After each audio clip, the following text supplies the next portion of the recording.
Ja, hallo, ihr Lieben. Hier ist die Bharati. Oh, English. Hi, everybody. It's Bharati. So, I was long time not be here on Holo Vibes and didn't do any live streams for longer time.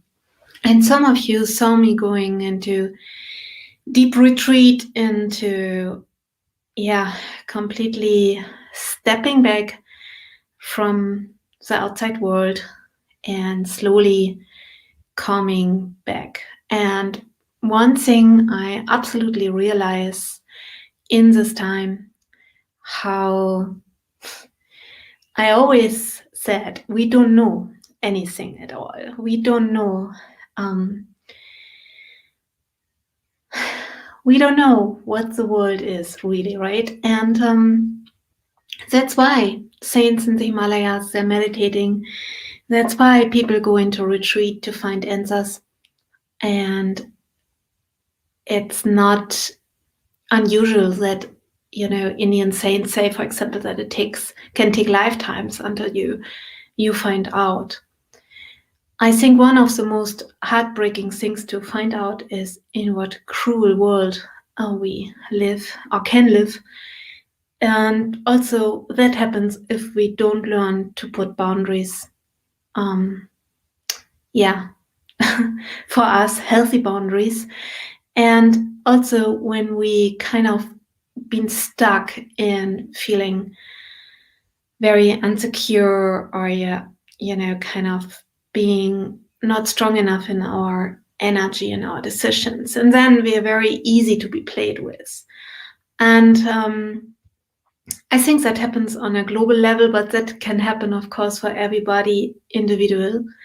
And it's a very, very, very intense process to go through that, I feel personally, and to still keep the heart at least as much as is possible open, and to see to see this beauty even in the negativity. And this is the only way to walk it through.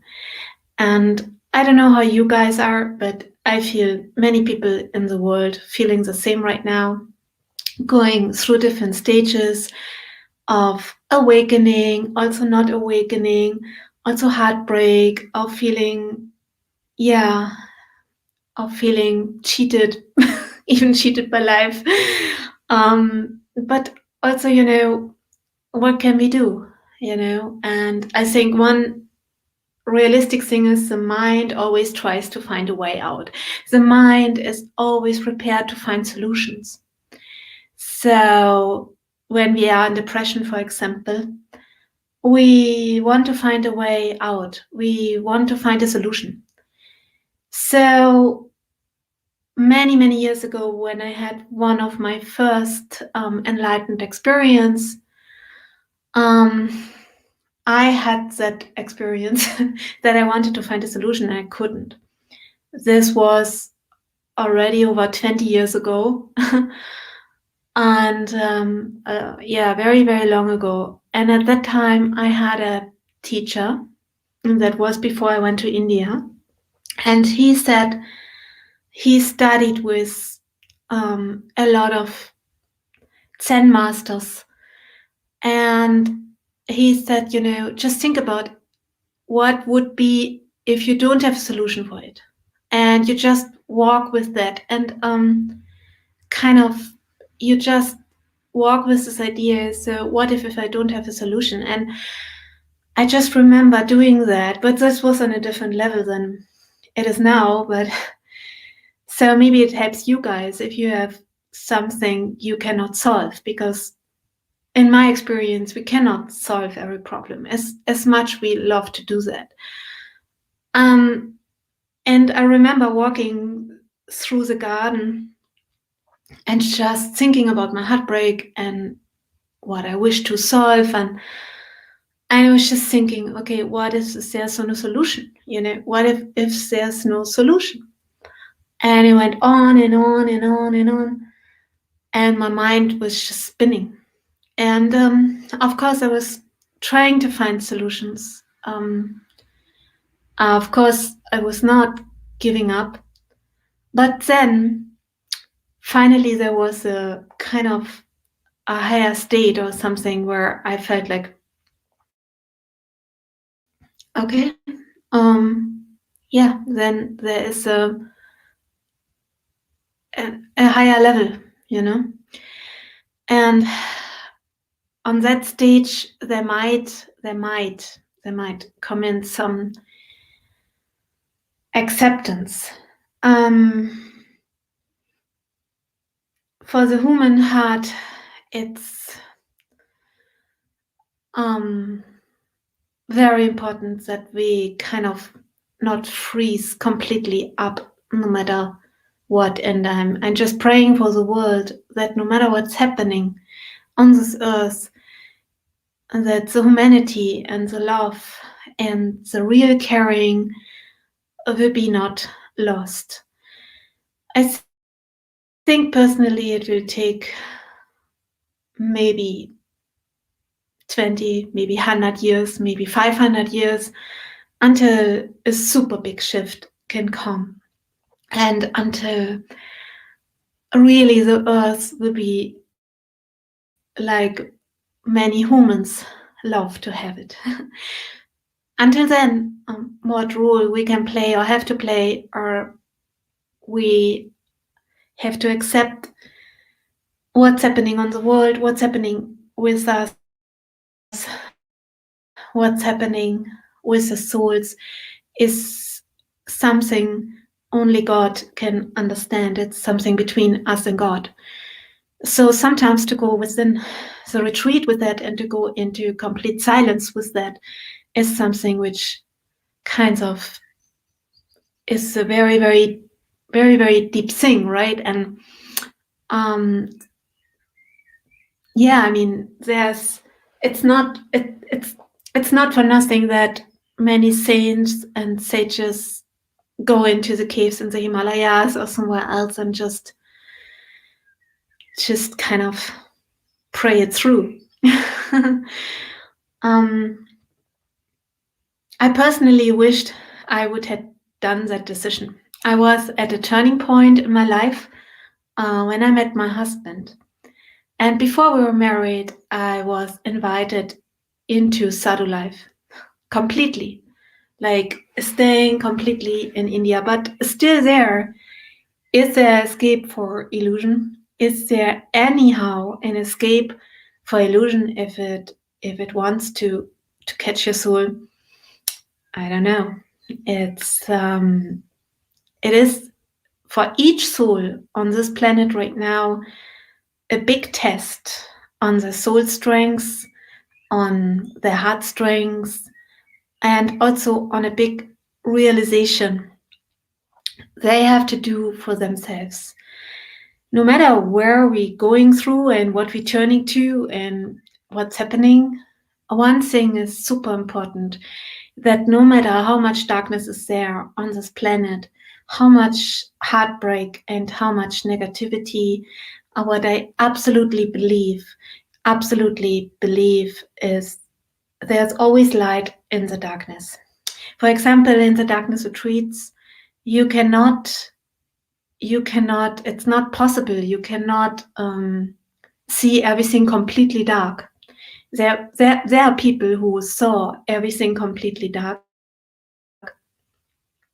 but most people start to see light. Most people start to see divine energies, start to see happenings, right? So that gives me hope. No matter how dark everything becomes, no matter how much heartbreak, how much we have to go through on this planet, the souls suffering, and even the souls stuck in the darkness suffering. And I absolutely believe that. I saw that no soul is free of that.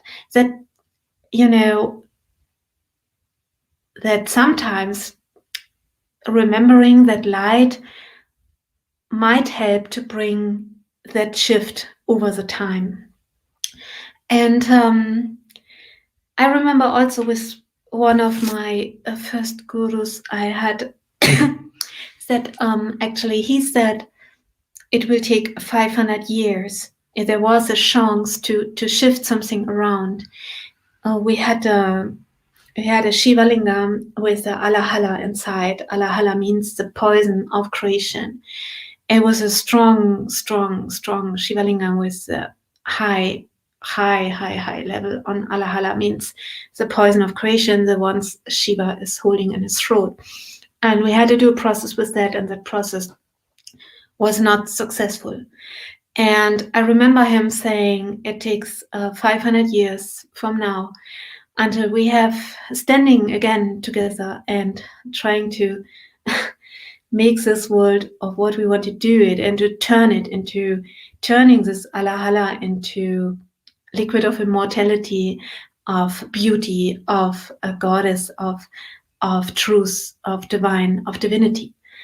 Until then, we have to deal with that alahala.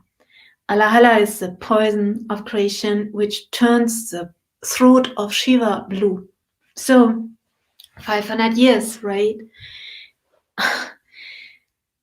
It sounds like a long time, but on a soul level, it's just a blink. So I'm sure many things will happen, and we will see unbelievable things. And I'm just surprised by myself how much the Maya is very tricky and very thick and very intense, and how our own blockages, our own decisions, illusions, attachments, ego is creating so much more illusions that we're already going through. So to have Bhakti means surrender is one part important, but too much Bhakti really can kill us because if we don't make healthy boundaries, if we don't stick to our actions and words, and don't be straight with ourselves, we come into more and more illusions. So I think now is a real important time that each soul is kind of taking their own responsibility of what they did, one part, but also not be stuck in that. Yeah, I think that is very important, because I experience that personally. Being stuck in it just creates more and more and more and more and more. And yeah, it's just so unbelievable, this matrix and this illusion we live in. It's so unbelievable. I cannot tell you that. About kailash,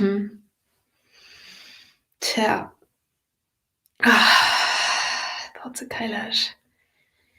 There's a kailash in South India. They say there's a kailash in North India and a kailash in South India. The kailash in South India is the Arunachala, the holy mountain in India. This is where they say it is Shiva, but kailash in Himalaya, Shiva lives there. So I know it sounds unbelievable until you saw certain things and until you experienced certain things.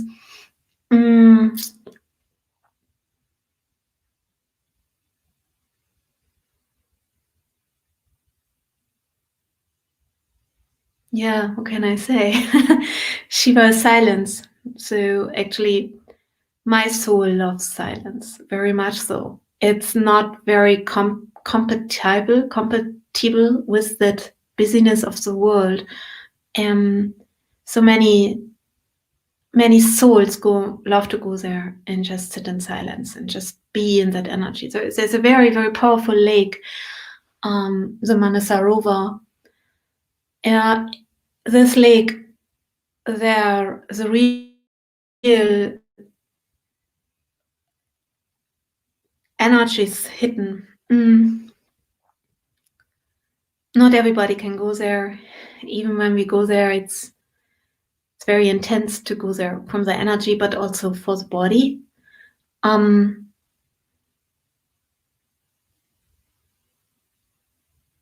are many, many secrets around that, right? Yeah. So I'm seeing your questions.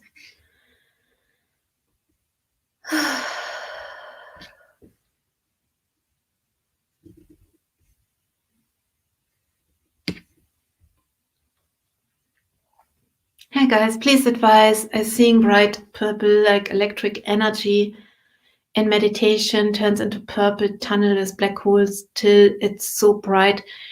It's so more powerfully today as it normally scares me. Yeah. A lot of things can scare.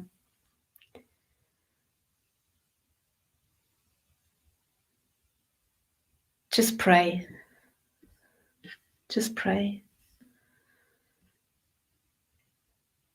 So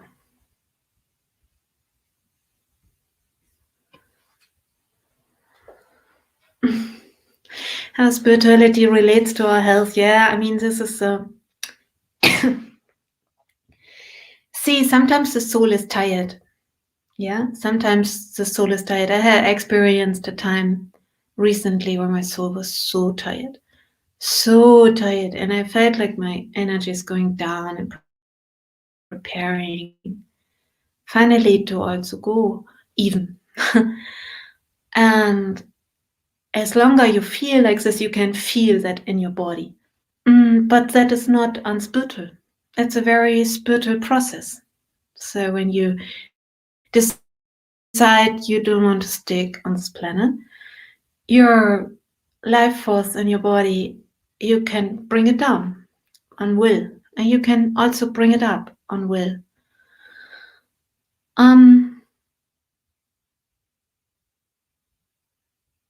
Nothing is better or worse. Yeah, it is. It is, right?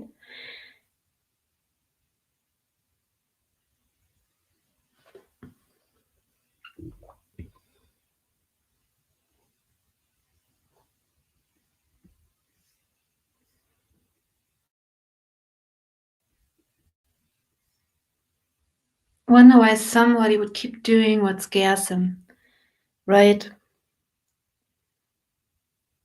I wonder that too. I think we all can wonder on that. It's not, if you have a choice, then don't do it. Of course, don't go.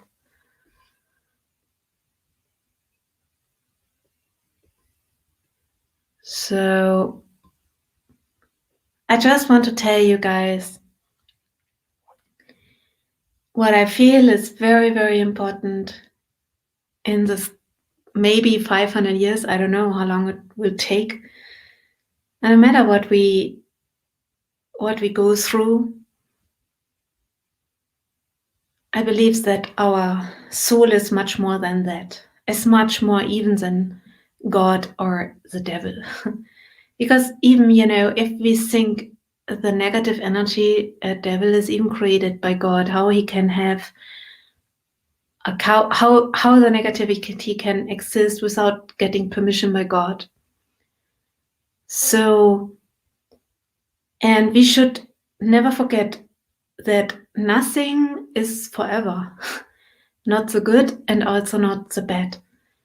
And that's why it is very, very important that we pray for this world, that we really pray, and we really also kind of pray for all those people who hurt us, all the people who set us up, lie to us, manipulate us, because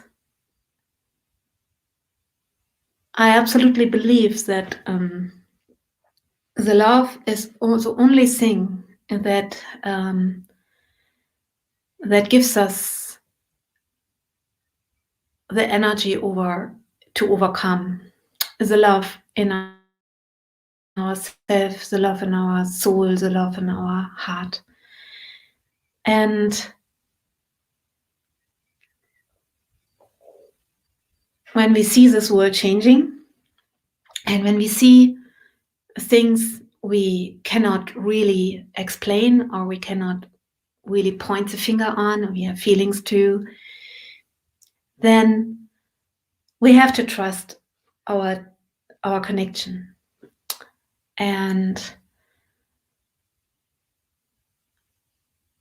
that is actually happening a lot when we go through places like that. If we go to the Himalayas, if we go to certain places when we meditate, sometimes it's possible we can realize all that energies and that big network of different power spots and vibrations coming together.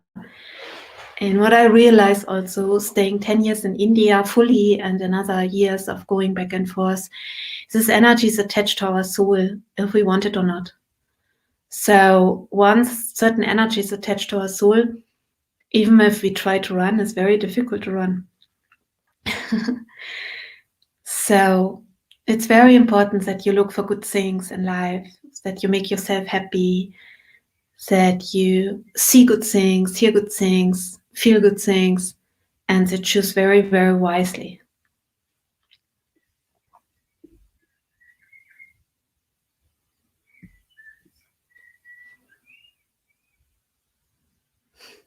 Talk about how we found our soul.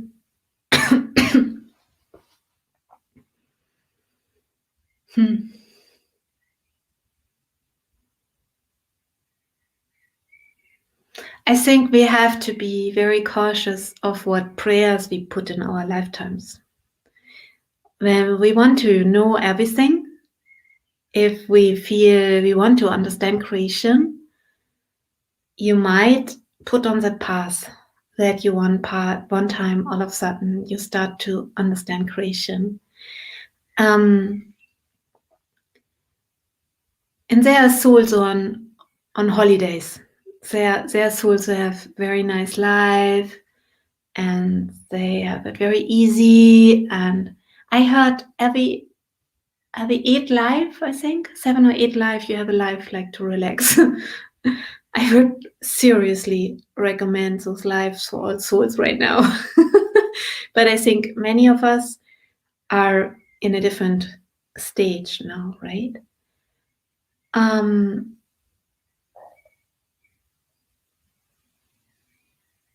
Yeah.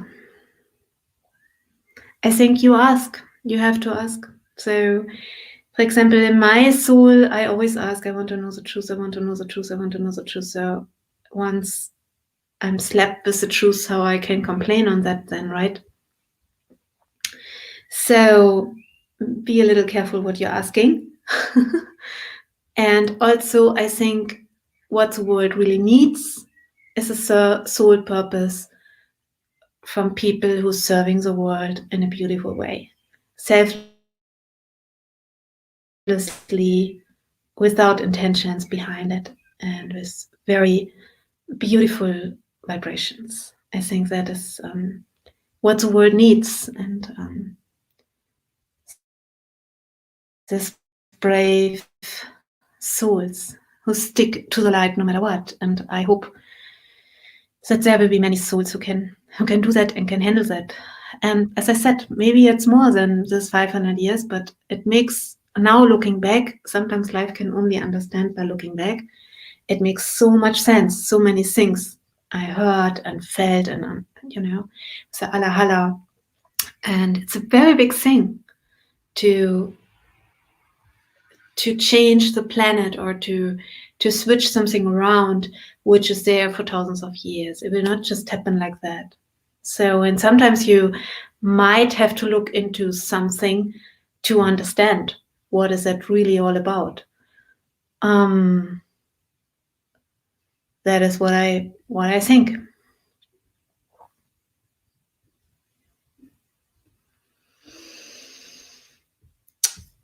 Yeah.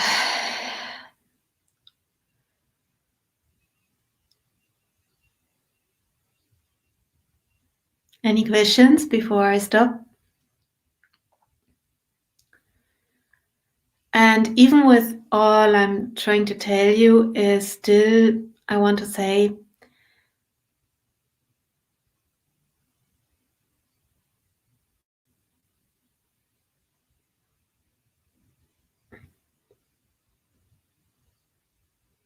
I pray that no matter what souls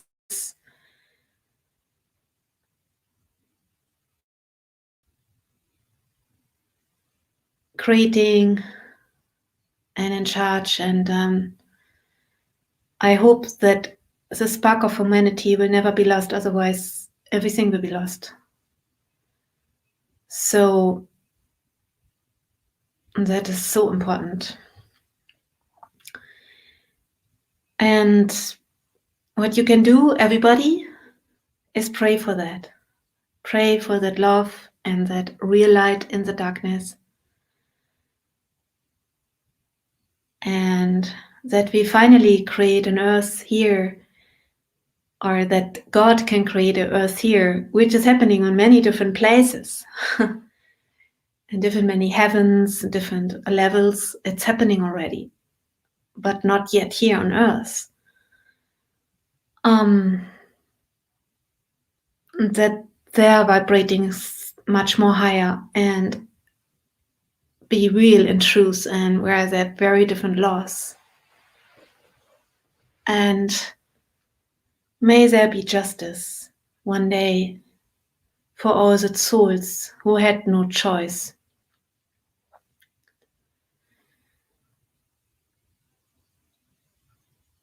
And maybe 500 years is not so long time. At the end of the cycle of Kali Yuga, as I heard, is 120,000 years from now on, which is a long time. Everything will go anyhow back as one. So 120,000 years, can you imagine? So it will be a long time.